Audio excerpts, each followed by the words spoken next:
오늘의 쓸모있는 뉴스를 골라드립니다. 바쁜 하루 뉴스는 제가 정리해드릴게요. 안녕하세요. 뉴스언니 장선입니다. 뉴스언니가 고른 첫 번째 뉴스, 14세 이하는 평생 담배 못 사는 영국의 노담 정책 기사입니다. 전 국민 노담을 추진하는 나라가 있습니다. 영국이 2009년 이후 태어난 사람들은 성인이 돼도 담배를 사지 못하게 하는 방안을 추진하기로 했는데요. 담배를 살 수 있는 나이를 올리다가 특정 세대부터는 아예 담배를 평생 못 사도록 하는 정책입니다. 영국 보수당 전당대회에 참석한 수넥 총리가 깜짝 금연 정책을 내놓은 건데요. 2009년 이후 출생한 사람부터는 성인이 되더라도 합법적으로 담배를 살 수 없도록 하겠다는 거예요. 그러니까 현재 14살 이하부터는 법적으로 담배를 살 수 없도록 해서 비흡연 세대가 되도록 한다는 겁니다. 여기에다가 담배를 구입할 수 있는 나이도 높이기로 했는데 지금 영국에서 담배 구입 가능한 연령이 18살이거든요. 근데 이것도 해마다 높이기로 했습니다. 이렇게 되면 2040년부터 흡연하는 젊은이들이 거의 없어질 거라는 게 수넥 총리의 설명입니다. 영국 정부는 이번 계획이 의회를 통과하면 이르면 2040년부터 흡연하는 젊은 사람들이 거의 사라지게 될 것이라고 보고 있습니다. 담배가 건강에 좋지 않다는 건 누구나 다 아는 이야기인데 갑자기 이렇게 정책을 내놓은 건 청소년기 담배 습관과 중독을 막겠다는 취지라고 합니다. 영국 흡연 인구는 약 640만 명으로 전체 인구의 약 13%를 차지하고 있다고 해요. 흡연이 암 같은 각종 질병을 유발하면서 영국에서는 연간 4조 원의 사회적인 비용이 발생하고 있다고 합니다. 그런데 흡연자 5명 중 4명이 20살이 되기 전에 담배를 피우기 시작한다는 거죠.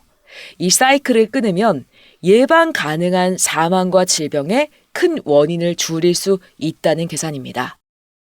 영국 정부는 흡연율을 5% 미만으로 줄여서 2030년까지 영국을 흡연 없는 국가로 만들겠다라는 목표를 세우기도 했었거든요. 근데 흡연 인구 감소가 너무 더뎌서 이런 강도 높은 조치를 발표한 걸로 보입니다. 이와 비슷한 금연 정책을 발표한 나라가 영국뿐만이 아닌데요. 뉴질랜드는 이미 지난해 12월 2009년 출생자부터는 합법적으로 담배를 살 수 없도록 하는 정책을 내놓은 뒤 올해부터 시행 중입니다.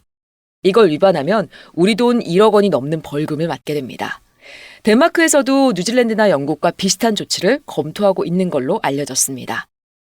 이런 강력한 정책에 대해 일단 영국 의료계와 보건 전문가들, 금연운동 단체 등은 일제히 환영했습니다. 영국 암연구센터는 성명을 내고 담배 구매 가능 연령을 높이는 것은 최초의 비흡연 세대를 만들기 위한 중요한 단계다라고 환영했습니다. 하지만 흡연 규제 정책에 반대하는 의견도 있죠. 개인의 자유를 제한하고 정부의 개입이 지나치다고 생각하는 입장이에요. 게다가 이런 규제 정책이 암 시장을 확대시킬 수 있다는 우려도 제기되고 있는 상황이어서 담배 업계에서는 흡연 규제 정책이 밀수 같은 불법적인 담배 유통을 촉진할 수 있다고 주장하고 있습니다. 그런데 담배를 단번에 끊는 게 쉬운 일이 아니잖아요. 이런 말 있잖아요. 담배 끊는 사람과는 친구도 하지 말라. 담배를 끊는 게 그만큼 어려우니까 이걸 해낸 이들이 독한 의지를 가졌다는 걸 좀 돌려서 말하는 표현이죠. 한 번에 끊는 것이 최선이지만 말처럼 쉽지는 않죠. 그래서 많은 나라에서는 강력한 금연 정책과 함께 일단 담배보다 유해성이 덜한 흡연 대체품으로 전환을 유도하고 있는 양면책을 구사하고 있습니다. 일종의 금연의 징검다리를 만들어 주자는 거예요. 그 대체품 중 하나가 전자담배였습니다. 아까 영국보다도 먼저 이런 정책을 실행한 게 뉴질랜드라고 했잖아요. 뉴질랜드는 전 세계에서 강력한 금연 정책을 펼치는 대표적인 국가인데 덕분에 뉴질랜드 연초 흡연율은 지난해 9.2%로 세계 평균인 22.3%에 비해서 절반 아래로 떨어졌습니다. 그런데 이런 뉴질랜드도 이면을 살펴보면 비연소 제품 판매는 막지 않고 있습니다. 액상형 전자담배 같은 비연소 제품이 기존 연초 담배에 비해서 덜 해롭다는 것을 인정하고 판매를 위한 제도적인 기반을 마련한 거예요. 영국 역시 연초 담배 대체제로 액상형 전자담배 같은 니코틴 대체품을 권유하는 정책을 펼치기도 했습니다. 사실 전자담배는 양날의 검이라고 볼 수가 있죠. 한 예로 옥스퍼드 대학의 연구에서 니코틴 껌이나 패치와 비교해서 전자담배가 금연도구로서 더 효과적이면서도 담배보다는 덜 유해한 걸로 나타났다는 결과를 제시하기도 했습니다. 물론 유해하지 않다는 게 아니라 덜 유해하다는 거죠. 영국은 일단 이번 정책에서는 일회용 전자담배 판매 제한을 검토하고 있고 청소년의 이용 증가에 대응해 향과 포장 규제를 살펴보겠다고 했습니다. 그렇다면 우리 정부는 어떨까요? 우리 금연 정책은 덜 해로운 담배는 없다며 니코틴 대체품을 도입하는데 부정적인 입장이에요. 이런 입장은 세금으로 나타나는데요. 전자담배 액상 1ml에 부과되는 세금은 1,799원으로 2위인 미국 코네티컷주에 비해서 3.6배 높습니다. 또 이와 함께 정부는 2025년 10월부터 담배에 포함된 모두 유해 성분 정보를 공개하도록 했습니다. 지난 6일 담배 유해성 관리에 관한 법률이 통과됐습니다. 세계보건기구에 따르면 담배에는 4천여 가지의 화학물질과 또 70종이 넘는 발암물질이 포함되어 있다고 하죠. 하지만 그동안 우리나라는 타르라든지 니코틴, 벤젠, 카드뮴 같은 8종의 유해 성분만을 담배갑의 포장지에 표기해 왔습니다. 이제 법이 시행되면 담배 제조, 수입, 판매하는 업체는 2년마다 지정된 기관에서 제품 품목별로 유해 성분, 함유량 검사를 받아야 되고 검사 결과서와 담배에 포함된 원료와 첨가물 정보를 식약처에 제출해야 됩니다. 연초담배와 전자담배 둘 다 해당되고요. 자, 영국의 이번 규제 정책이 어떻게 시행될지 앞으로 그 결과에 대한 관심이 점점 높아지고 있는데요. 어떤 방식이든지 지금 전 세계가 다양한 방식과 정책으로 담배와의 전쟁을 하고 있습니다. 뉴스지가 고른 두 번째 뉴스, 285만 명 생기부 열었다. 선생님도 학생도 힐링 기사입니다. 최근 2030 세대에서 생활기록부, 생기부라고 하죠. 생기부를 발급받아서 SNS에 공유하는 열풍이 불고 있습니다. 취업 준비를 하면서 자기소개서 소재를 찾기 위해서 열어봤던 생활기록부로 예상하지 못하게 힐링을 하게 된 이야기가 온라인상에 퍼지면서 무려 285만여 건의 생기부가 발급됐다고 하네요. 교육부는 7월부터 9월까지 정부 24와 무인민원, 창구 등을 통해 발급된 생기부는 총 285만 7,689건으로 집계됐다고 밝혔습니다. 이건 지난해 같은 기간 46만여 건에 비해서 약 6배 급증한 거예요. 지난달 정부 24에서 발급한 생기부만 219만 건에 달했고 지난달 5일에는 정부 24 생기부 조회 홈페이지에 접속자가 몰려서 일시적으로 접속 장애가 발생하기도 했습니다.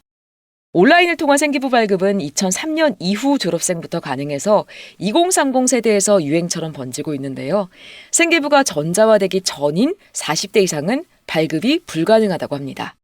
생기부는 지난 2019년 7월부터 교육행정정보 시스템 나이스라고 하죠. 나이스나 정부24에서 발급받을 수 있게 개선됐습니다. 정부24 홈페이지 통합 검색창에 생활기록부를 입력한 뒤에 공인인증 절차를 거치면 약 3분 만에 학창시절 자신의 모습이 담긴 생기부를 받아볼 수 있습니다. 이전까지 학교 행정실을 방문해야만 받을 수 있었던 생활기록부를 온라인에서 간편하게 발급받을 수 있게 된 거죠. 생기부는 초중 고등학교 학적과 수학 내역, 생활 태도 같은 학교 생활 전반이 기록된 문서예요. 학창시절 생활 태도나 성격이 구체적으로 나와 있습니다. 세부 능력 및 특기사항, 행동 특성 및 종합 의견에는 각 학년 담임교사가 기록한 성격의 특징이라든지 행동 특성이 적혀 있죠. 생활기록부를 발급받아서 SNS에 공유한 이들은 학창시절을 추억하고 내가 어떤 사람인지 알고 싶어서 생기부를 조회했다고 입을 모았습니다. 학창시절을 추억하고 싶고 선생님이 좀 어떤 식으로 써주셨는지 궁금했다. 어릴 적 꿈이라든지 특기 같은 것들, 잊고 있던 모습을 발견할 수 있어 좋았다. 누군가가 나를 좋게 보고 좋게 기억해줬다는 게 고맙다. 라는 반응이 많았습니다.